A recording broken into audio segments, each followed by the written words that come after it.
Good morning, everyone, and welcome to our Red Shot webinar. Today's webinar will be analyzing explosive October 19th indictment of Russian GRU hackers, and we will provide a link to a related article. Check your chat box. When it comes to hacker attacks, attribution is always a challenge. Even if we attribute the new malicious activity to a country, in this case Russia, we still a long way to go to figure out what group, what agency, and what specific personnel were responsible for the specific hacker activity. For example, here's a screenshot from CrowdStrike where they announced multiple Russian government groups. But we still have to wonder the new activity, let's say Berserk Bear, is it really different from Energetic Bear group? Or is Energetic, Berserk, and Voodoo Bears are all just different campaigns by the same actors?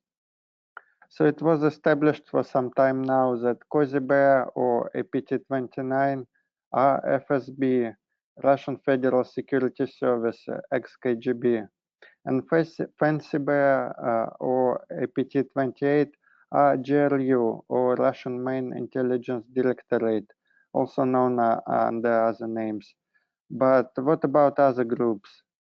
This new indictment gives us better understanding on how different groups under the GRU umbrella are responsible for various high-profile hacker attacks. On the left, you can see Fancy Bear hackers who are GRU's military unit 26165. We talked about them a lot regarding the election hacking. On the right are Sandworm team hackers who are GRU's military unit 74455. They were involved into the election meddling as well, but they are now infamous for many other things. To name a few, Sandworm team GRU hackers caused Ukrainian blackout in 2015, and then again in 2016, a rare case of highly sophisticated attack on critical infrastructure. In 2017, they planned a major attack on Ukraine using highly disruptive NotPetya malware that was disguised as a ransomware. It targeted Ukraine but spread internationally, causing global disruptions. Shipping company Maersk was heavily affected. In the US, FedEx experienced high losses. Then they executed destructive attack on the 2018 Winter Olympic IT infrastructure, and many other attacks to mention, from election meddling to 2019 hacker attack on European country of Georgia. So who are the indicted hackers and what were their individual roles? 4 out of 6 hackers were involved in the development of those disruptive pieces of malware. All 4 of them participated in NotPetya creation. Adrienko and Pliskin also worked on Olympic Destroyer, and Frolov was developing kill disk malware. 3 out of 6 indicted hackers were involved in planning and executing phishing attacks. 3 of them used phishing to attack the Winter Olympic Games, and Kovalyov also attacked a multiple of other targets, including En Marche, a French political party, laboratories that were investigating the use of chemical weapon by the GRU on the UK soil, country of Georgia.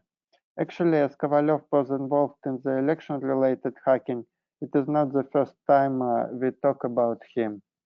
Earlier, Kovalyov was under federal indictment in the US for hacking individuals and organizations involved in the 2016 US elections. It is interesting that Bellingcat researchers and their partners found matching vehicle registration for these hackers. In Russia, military personnel can register their vehicles to their military unit. So three of the hackers did just that.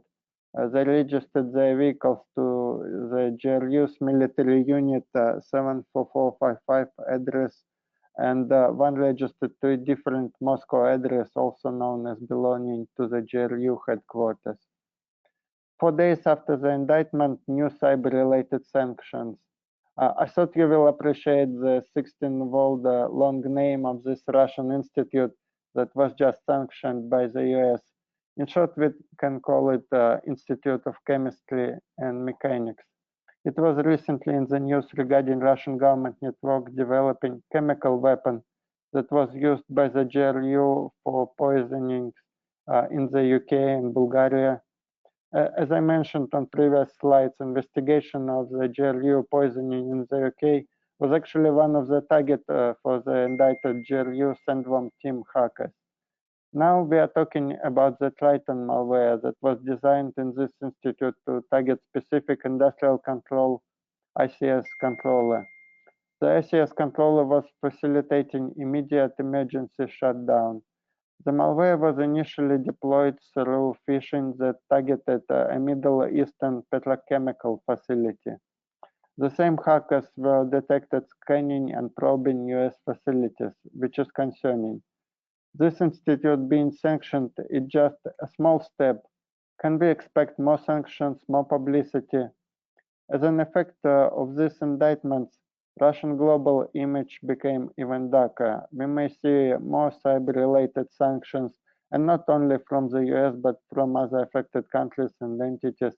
For example, Russian participation in the Olympic Games may be questioned even more. As this and similar public indictments expose Russian government hackers and their misdeeds, we may see this trend to continue and see more insights onto their operations in the future. If the goal is to stop such destructive activity, it's not an easy task. At the moment, nobody can arrest the indicted Russian government hackers, and our governments have to balance between possible appeasement of Russia that can make it more aggressive and some tough sanctions and similar measures that also cause geopolitical tensions. And we see how Russian cyber activity increases around geopolitical tensions. It means the battle will continue, so as always, protect yourself from cyber risks and follow us to know where those risks might be coming from. Thank you all for joining us today. If you have any questions regarding topics briefed today, please get in touch with jmckee@webaclubs.com. Join us on November 4th for our next Red Shot. If you missed any of the previous Red Shot report webinars, you can find them at redskyalliance.org/redshots. If you are not a member, you will have to sign up, but your free membership will give you access to all types of Red Sky Alliance content. Have a great week, everyone.